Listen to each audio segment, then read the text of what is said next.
to get started, folks, because we've got a trip to take today. This thing is that's right, work with it, son. I would like to thank Elder Knight. I started to call him Dr. Knight, because apparently a lot of folks have gotten well under his preaching.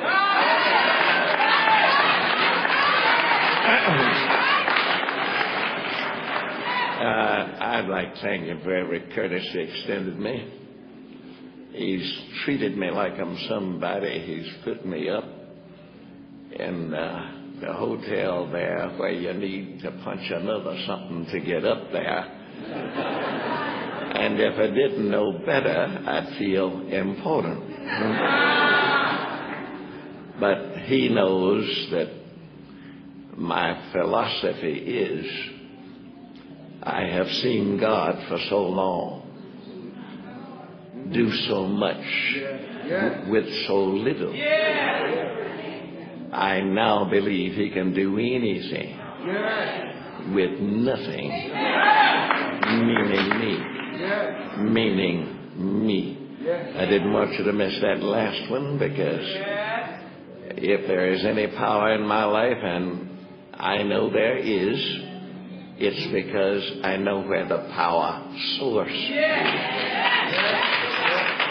Now, let's go back to work. If you missed this morning, may the Lord help you. Read the word. Now, this afternoon, fellas, keep working now. This thing's hanging now. Listen to me carefully. We had a good time this morning, but it was a shadow of things to come. Somebody said, why don't you have a Bible? I do. It's in my head.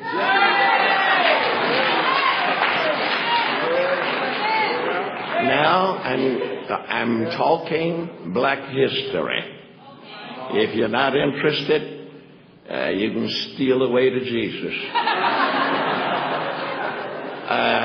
And wait a minute, I got to pick you up now. I'm going to pick you up in slavery. That's why I left you this morning. And I got to get you out of slavery, or I can't leave town. You see? Slavery, what a word. The dehumanizing of human beings conceived in the mind of God and made in his image. That's the definition of slavery.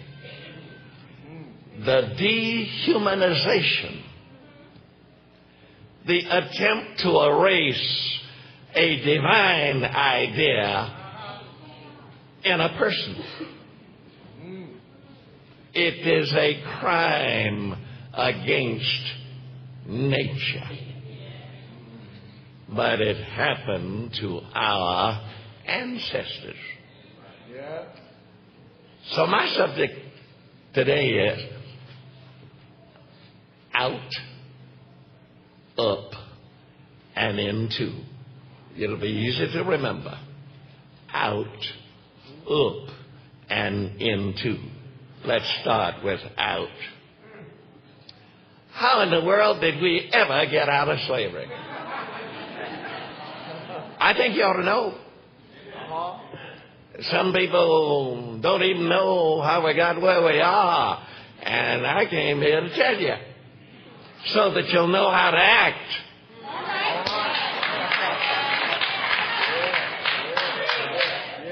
You see, if you don't know where you were, you can't know where you is. And if you don't know where, college, pardon me, if you do not where thou art,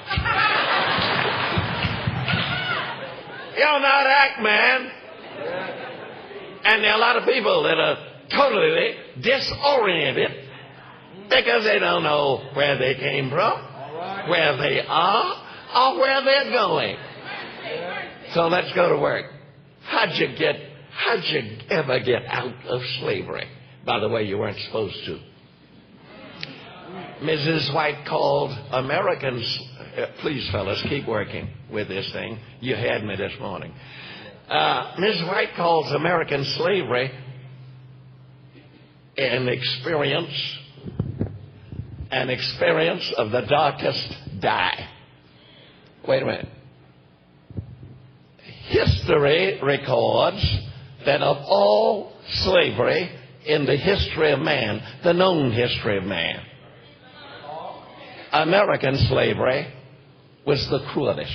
But wait, but you haven't got the faintest idea why. Let me tell you, no, listen to me. It is because it was intended, keep working fellas, don't worry about it, just stay with me now, don't worry me. They will work with me and they will find me. But you listen to what I'm saying. Don't play games with information. All right, now listen carefully. The thing different, keep working fellas, the thing, don't do it.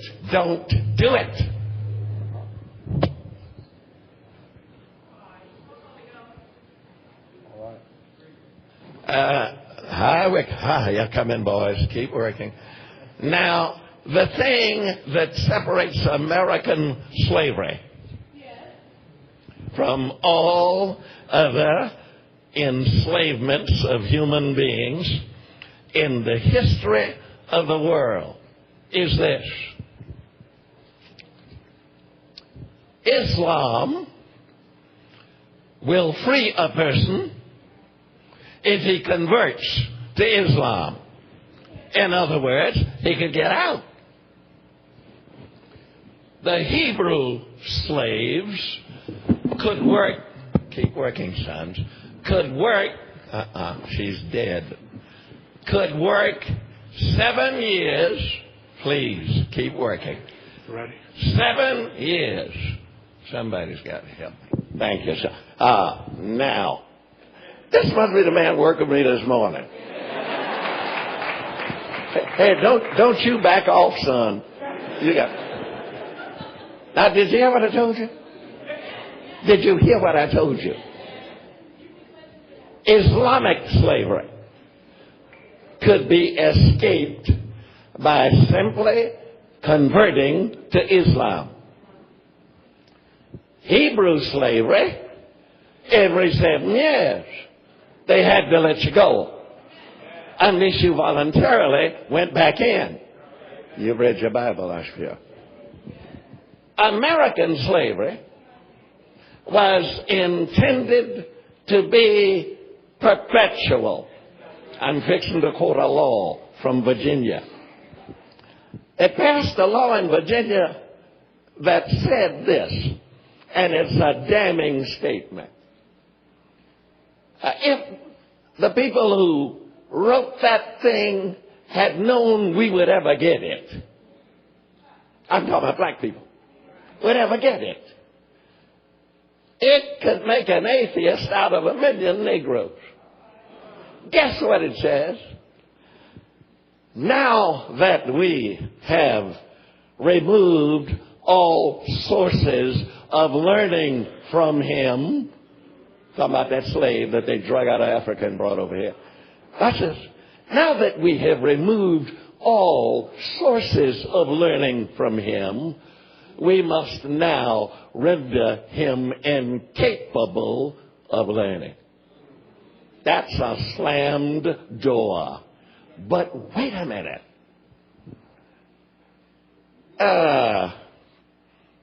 Not all white folk thought that way.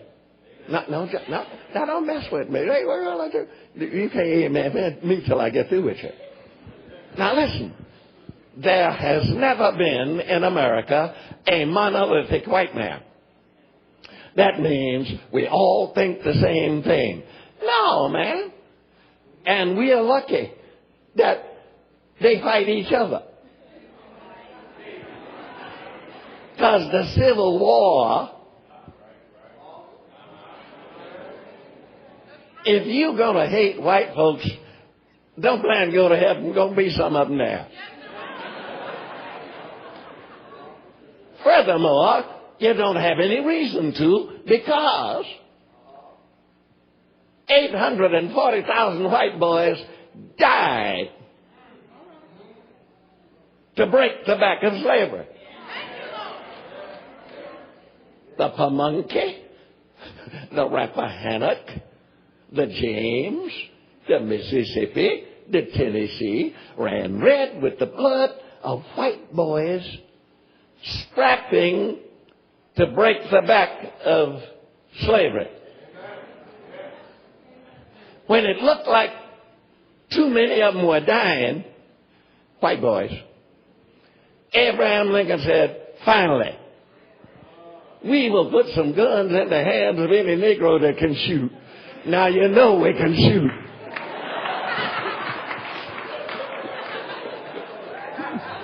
Wait, you're wasting my time. So guess what? Black folks and white folks got into that thing, and Lincoln himself said that he credits the black soldier with tipping the scales. Have you ever heard of the Montgomery bus boycott? A young fellow sitting out here from Montgomery, Finishing, baptized him. He can testify. The Montgomery boycott would never have succeeded if some of those white employers had fired the Negroes that were marching. Now they know that. King said that. He didn't have to tell me. But some of those white folk would go pick their maids up. Didn't they finish them? Bring them in there. There's always been everything white ain't wrong and everything black ain't white. I mean, ain't right, ain't quite right, ain't quite right. All right. All right, now I see you're awake. I had to be sure you were. Now, let's go, boy. We're headed somewhere. So when King showed up, let me talk a little bit about Martin. He knew me. I knew him. Somebody asked me, you mean you knew Martin Luther King? I said, no, he knew me. Now, you're laughing, but without intelligence. Wait until I tell you why.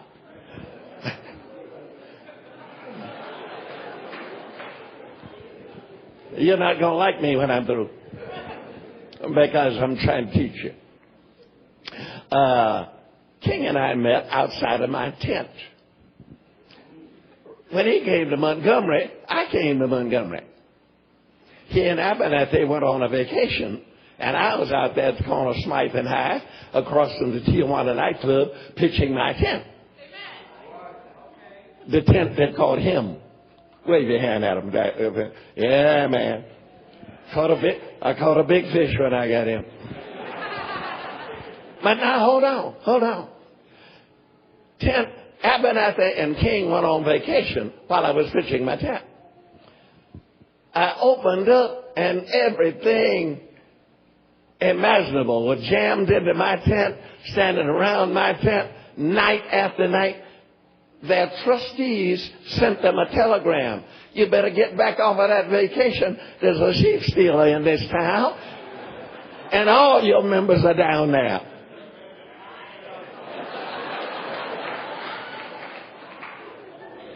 So one night, unknown to this man, because he was on the way into the truth, this will come as news to you.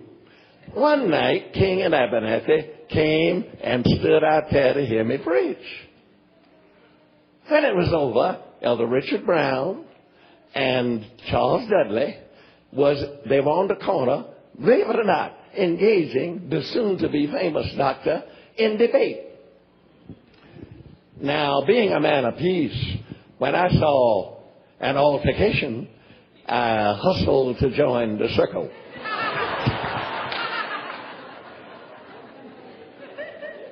When I walked up into the circle, Charles Dudley said, Dr. King, meet Elder Cleveland. He looked up and made up and down. His first words, "I'm disappointed in you." I said, "What disappoints you, doctor?" "Oh," he says, "I came to hear you because I thought we had a Black Billy Graham in town." First time I've ever been called Black Billy. So he said, "But what do I hear? The law, the law, the law." I said, "Doctor, you must come late. I always start my sermons with the Lord, the Lord, the Lord." Wait, it gets more interesting. I said, "But since you brought it up, get a Baptist preacher to bring it up. Adventist preacher ought to be able to chop it down." I said, "Since you brought it up, don't you teach the 10 Commandments in your church?" Wait a minute, I've got his answer. Christ is the norm. Christ is the norm. Word for word. I said, "Thank you, doctor." What he taught or what he lived? Both, he said. "Think not that I'm come to destroy the law of the prophets," I replied. "I've come not to destroy, but to establish till heaven and earth pass. Not a jot or a tittle, not the dotting of an I or the crossing of a T will pass from." What does the T.D. Jakes teach the 10 Commandments when not even a jot or a tittle out of the mouth of Jesus? Not one iota. That's the Greek. Teaching a college, so I got to get intellectual. That's the Greek. He's dressed like a Greek, that's right. Not a jot or tittle shall pass from the law until everything's been established. Now, about that time, and I'll get on with my sermon. Hey, Fennison, see, you on the way into the truth, so you ain't seen none of this. Out of the Tijuana nightclub staggered many of my clientele. You see, they were a bunch of drunkards, and they didn't go to church. But when I put my tent down there, church had come to them. Hey, we Adventists, we're going to spread it. So out comes these drunks because they heard somebody was fooling with their preacher. Me. I was the only preacher they heard. They'd stagger across the street from the Tijuana with a can of slits in one hand, cigarette in the other, throw the cigarette down and mash it, come up and grab my rope with the left hand and rock and say, "Let them have it, Rev. Let them have it." I'm the only preacher they heard because they never went to church. Well, bless your heart.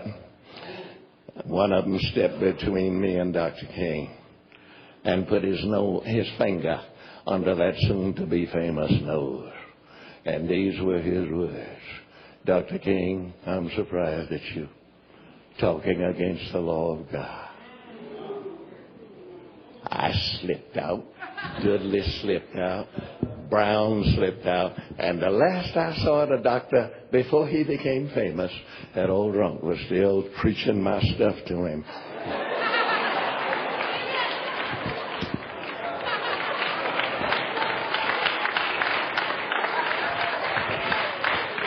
I should tell you later on I joined SCLC. I should tell you that when the Poor People's March came to Washington, I was down there in the slop 6 weeks, putting bedding and clothing, and you know what Adventists do. Yeah, man, they were glad to see us. We had a medical dental van sitting in there.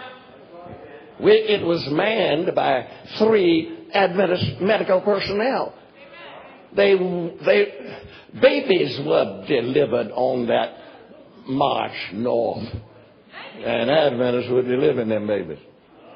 And when they got up there, I had stuck a 18-wheeler on in the city, loaded with blankets, and the president of the General Conference had come to eat with me, and he didn't know what to do with this army coming up there. And he asked me what to do. And I told him. I said, put that 18-wheeler out there loaded with blankets and beds and give them $15,000 cash dollars to feed them at least for 3 days, and I'll get back to you. And he did it. And I was down there. I made the FBI honor roll. Anybody that was down there over 4 days of each week got his name in Richmond. That's where the record was. And the thing was that if there's any trouble, these are the people you pick up and put in abandoned military bases, which ain't nothing but concentration camp. In the middle of it. In the first march on Washington in 1957, down there was an amen, and King was saying, give us the ballot. Hallelujah. So, we were in it. Now, here we come. American slavery was the most vicious form of servitude in history. And it had to go. And what broke it, you need to know, what broke it was that the white people who had slaves, a lot of them taught their slaves to read and write, and then put a Bible circulating in there. And there's something to this preaching that says, you don't know what they were doing. They were camouflaging what they were saying to them Negroes about freedom coming after a while. I'm talking about the old slave preachers. And just this fact, you hear some moaning still in some churches. Like, oh man, those guys were camouflaging the doctrine. After a while,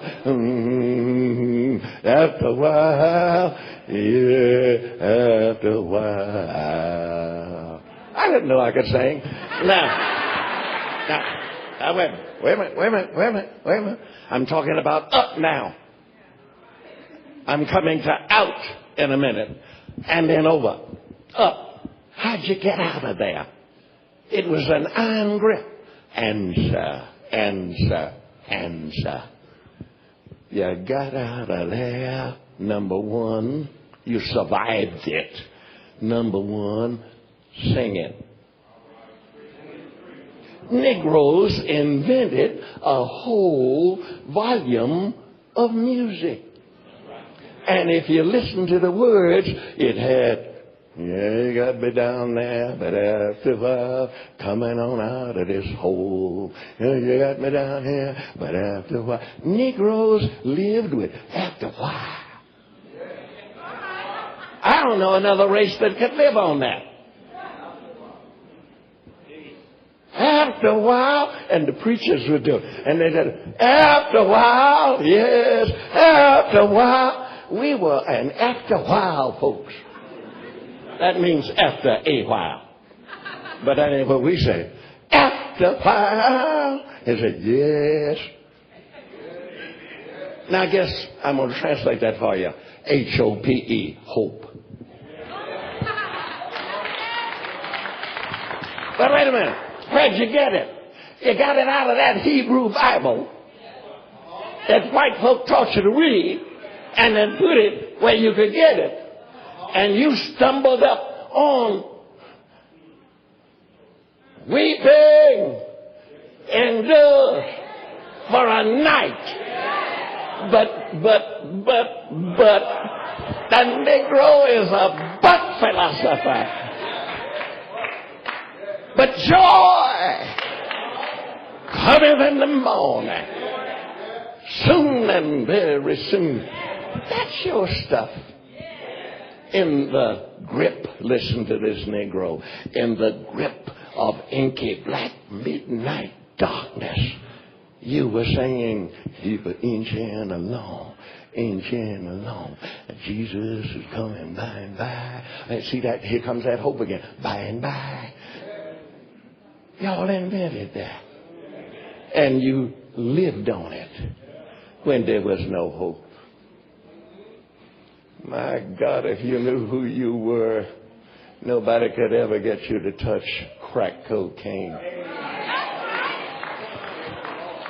You'd be too busy raising philosophical cane, educational cane, scientific cane.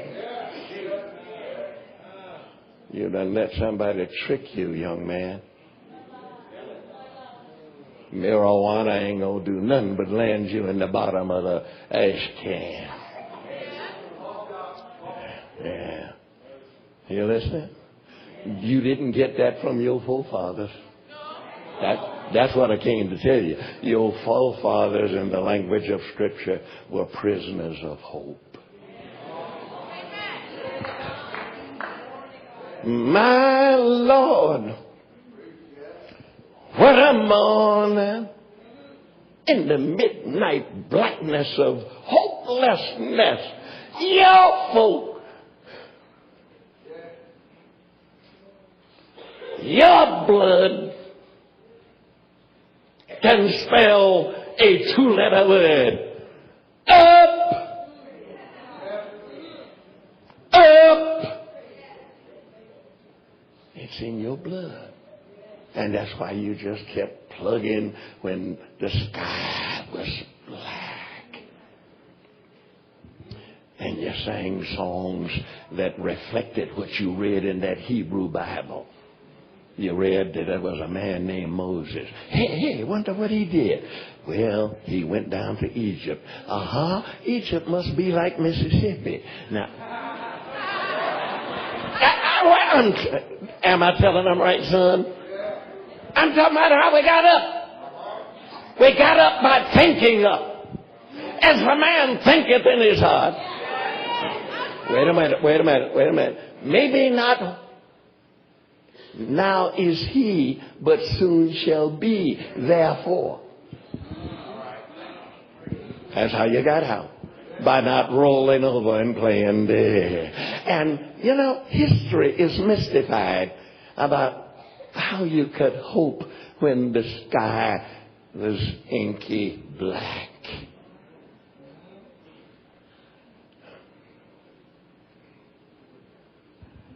I'm looking at the face of this lovely woman.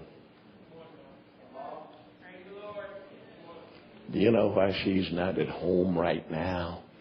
In a room with the shades drawn and talking self-pity. She got the blood that got us out of.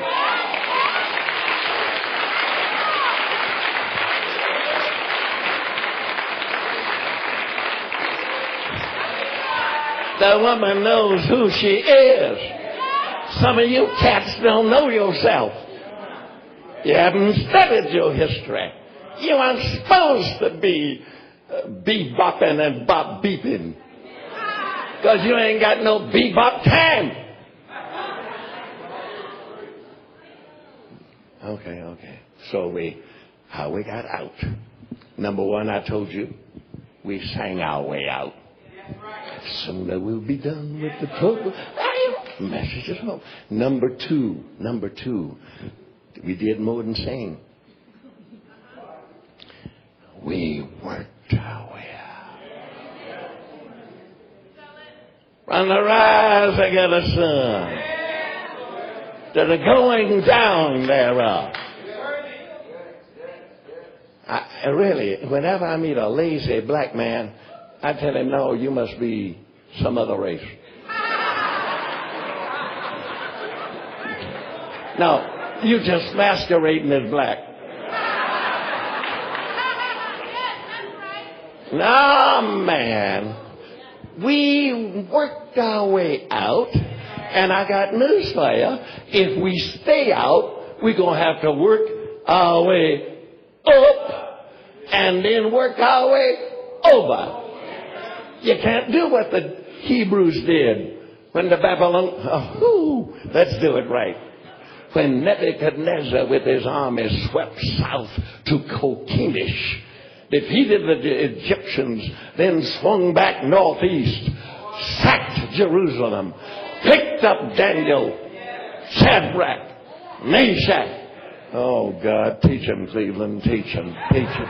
Teach them, Negro, teach them. And guess what?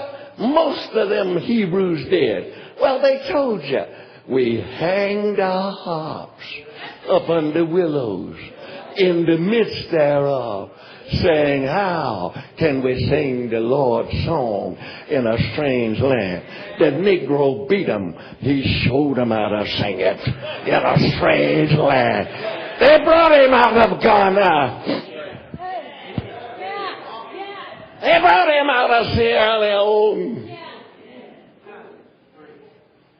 He was an alien in a strange land. But when they slipped that Bible in his hand, he started singing the Lord's song. Keep inching along. Keep inching along.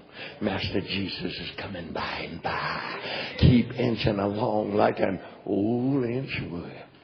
Master Jesus is coming by and by. Okay, so one thing that got us out was music. Without a song, the day would never end. Without a song, the road would just be monotonously straight, and therefore you could doze off to sleep because they know the road would never bend.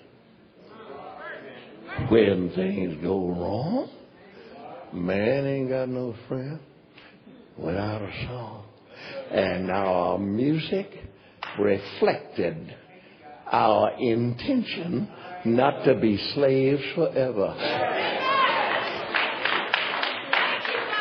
Old master would call the blacks around Christmas. He'd invite his fellow plantation owners over for a Christmas party, and they'd bring the slaves up to serenade them. They didn't know what them slaves were singing. Man, them slaves start singing them songs and them getting up songs. And isn't that great getting up morning? See, I'm getting up. Oh, master thought they wanted to lean over to, oh, see how happy they are? He wasn't listening to the words. Isn't that great getting up and that great getting out and that great getting over and that great. No, I ain't no fool no wonder. Where are we getting up? Okay, we stopped that one right there. Put a period. Bam! Exclamation point. All right. So we did it with work. You know what the Israelites said? We hanged our harps up on the willows in the midst thereof. And we said, how can we sing the Lord's song in a strange land? The black man taught the Hebrew how to sing the Lord's song, no matter how strange the land got. You deserve to do better. The old slave masters could look, they wouldn't recognize some of y'all. Won't hold a job. They don't pay me enough. Work there long enough to make them raise you. Oh, wait, let's go. All right, so much for that one. Let's move on. Without a song and without learning how to work. And we developed some skills working in slavery.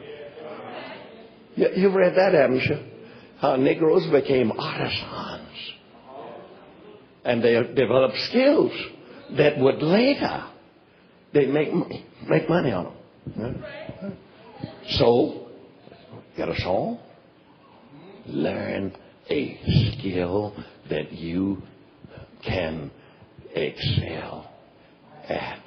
Every one of you have got something that you can beat somebody else doing. So don't become a dropout and a cop-out. Stay in school till you find what your aptitude is, and then strike out after it, boy, and get downright good at it. Because the song that your mother and father used to say,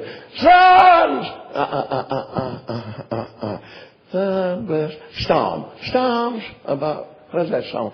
Break over, hallelujah. Anyway, he's telling you the storm going to pass. Oh, storms passing over. What's that last word? Say it out loud. Say it out loud. You need to say it out loud when you're depressed and thinking you don't have any opportunity. I talked with Oakwoodites. I just did their chapel. And I moved to the next matter. Sing a song. Work. And how about this one? Pray. Nobody could stop that slave from praying. Because he said, over my head, finish it, I see trouble in the air. Must be a somewhere. So you stick with your prayers. Prayer's the breath of the soul. Our people got out because they could pray. Without a song, the day would never end. Let's go back to that one. Without a song, the road would never bend. And I lost it right there. When things go wrong, a man ain't got no friend without a song. I've got my troubles, and so as long as I know the Jordan will roll, I'll get along. This is a black man's philosophy. As long as a song is strong in my soul. Don't forget that. That's how our parents got over. It's the only way you're going to keep going. All right, wait. I'm still on out. They got out of slavery because the Lord hit America with one plague. It still took the emancipator, the Lord.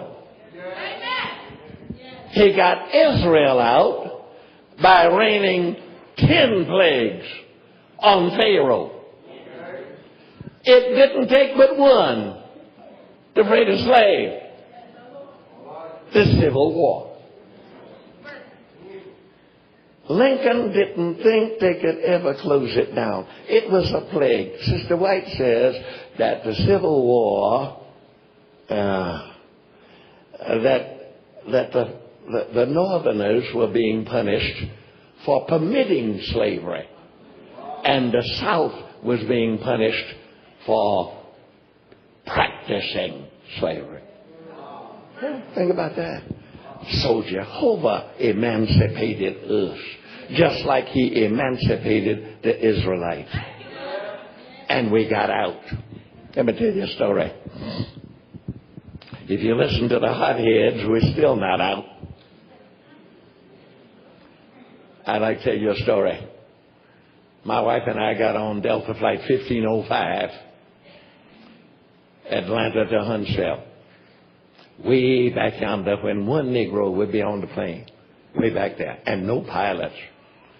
I looked in the cockpit, and there was a black brother sitting over there with 4 stripes. Now, if you fly, look for 4.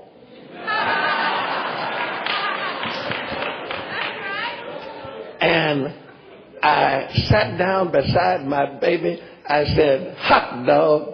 She said, Earl, you preacher. I said, oh, hallelujah. Well, I said, we got the black brother in that cockpit up there. As my white brethren got on, it was way back yonder, you know. They saw what I saw and went into committee meetings. And it was, I can tell you what the agenda was. They were discussing the efficacy of the sociological experiment that could result in termination. Work on that. And About that time, a white stewardess locked the door, and they were in there. Of course, they hustled and buckled up, because by that time, the black brother was revving those engines. You know how we... Now, don't try to act like you white. You know that when we score a touchdown, you can deny it if you want to, but you're lying. Isn't that amen out there? Yeah, that's what we are. We have a flourish with whatever we do. We got a little something extra there. So that don't be denying it. There are cultural differences. Oh, everybody's not alike. You're a fool if you think that you are. But we can love each other and pray and kind of all that good stuff. So guess what? He revved those engines, gunned them, and the plane shivered. I admitted to my wife, I said, this Negro is about to take off.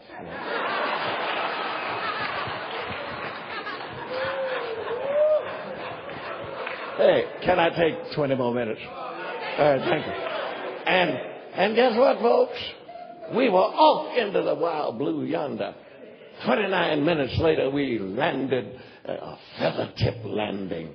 I mean, one of those landings that's smooth like Negro silk. Wait. And when we got to the gate, I told my wife, I got to speak to that brother.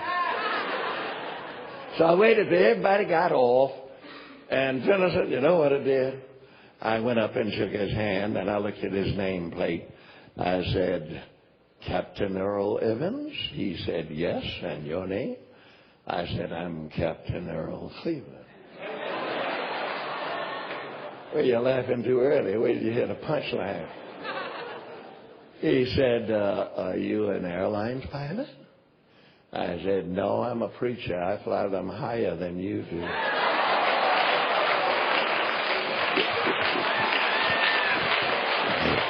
Woo! If you'll shut up, I got some more. All right, 20 minutes, and I'll let you out of here. So what this speaks to is, don't listen to the Negroes or the white folk who tell you the more things change, the more they remain the same. You're a liar. Some things have changed in this country. I'll tell you what it is.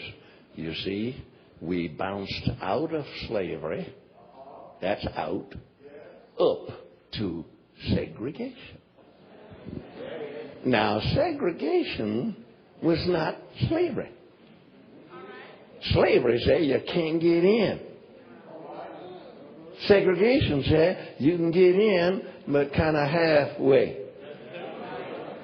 But remember, we were on the move. And if you don't have good sense and didn't get a good job and realize that in slavery you didn't have no job like that, then you wouldn't say the more things changed, the more they remained. That's a fool. I'm suggesting that we ought to thank God for the changes that have been made. And we will press on to make some more. But if we stand over our hands in our pocket and got a thing to our ear, and you can't even hear if a car's coming, and you say, boy, won't you get back in school? What for? And now I have to walk away, because if I answered him, I would have to apologize to him. Take advantage of the things that are breaking. And that's what some of y'all did. And you got up in the corporate structure, even when there was segregation. But then there was a third step. Up to segregation. And I was born during segregation. You know what kept hope alive during segregation? My daddy used to take me to the Negro Voters League. I'm fitting to do something for you. Sit up now. And I heard the greatest orators since Cicero. But they were black. Roscoe Conklin Simmons. Let us press on till the roads of east and west are free, till beneath the four winds of the heavens light and truth are made possible to all mankind, so that when the last song of the minstrel has died upon his ashy lips, and the sweetest numbers of the poet have ceased to charm his deaf, dull ear, and the eyes, and I saw him do this, of the astronomer is the black man trying to fire up other black men. Keep inching along, man. We're getting something done. As if the astronomer be far too dim to chart the course of yonder worlds, let's speed on high with light and power, and you, sir, come to lay down your life like an old garment outworn, outgrown. You go not like the slave at night driven to his dungeon. Adam Clayton Powell. When a blow is struck for freedom, there echoes across the earth's encrusted breast a note of joy supernal, and the slave, where'er he cowers, feels his soul within him leap. Adam Clayton Powell. Man is more than a pendulum swinging aimlessly between a smile and a tear. Man is no mere spider spinning webs in the basement of the universe, made to be taken and destroyed. Oh, God. No, that's all right. I just say you don't die on your feet. Don't die on your feet. Okay. In conclusion. Now, I'm not through. I'm just quitting. In conclusion. I got a head full of this. In conclusion. Over. Now, 18 hours before he died of an assassin's bullet on the porch of the Lorraine Hotel. It was a Friday evening. King had said, I've been to the mountaintop,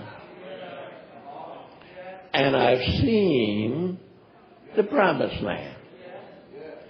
I may not get there with you. I got a shocker behind this one. You will stay awake tonight behind this one. I want to say that we as a people will reach the promised land. I may not get there with you. And he didn't. He was shot dead. But you still don't know what happened. And that's what I came to tell you. When King got shot, we crossed over the Jordan. I'm doing that Hebraic thing. We crossed over into the promised land. But why you missed it is everything didn't just get straightened up when he died. I got news for you. When the children of Israel crossed the Jordan, what was waiting on them? Jericho. Wake up, honey. You don't know where you are. Because Lyndon Johnson and Adam Powell cleaned up all of the law books so that there is no legal segregation impossible. You hear the word legal? Earl Warren had started it, his Supreme Court thing. But they cleaned it out. Wait.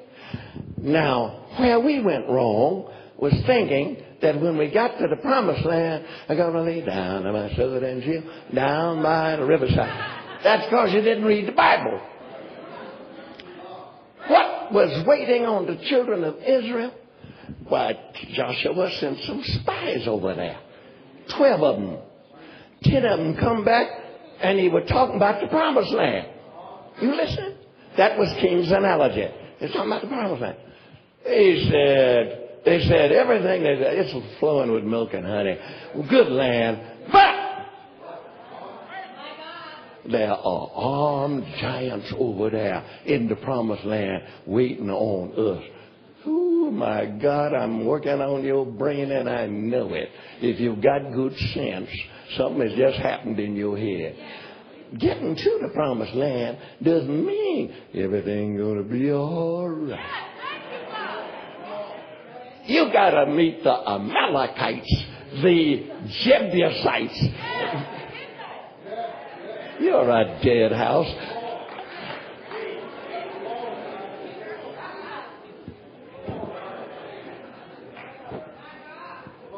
The Jebusites. You got it. So now listen. What we Negroes have got to understand now is we done crossed the Jordan, but you can't lay down your sword and shield down by the riverside. You got to vote like you never have voted. Wait a minute. You wait a minute. Because you can be kicked back across Jordan into segregation. You can go back there, honey, and you can even get kicked back into slavery if you rest here. Now let me close. We Christians have got a greater hope than King's dream.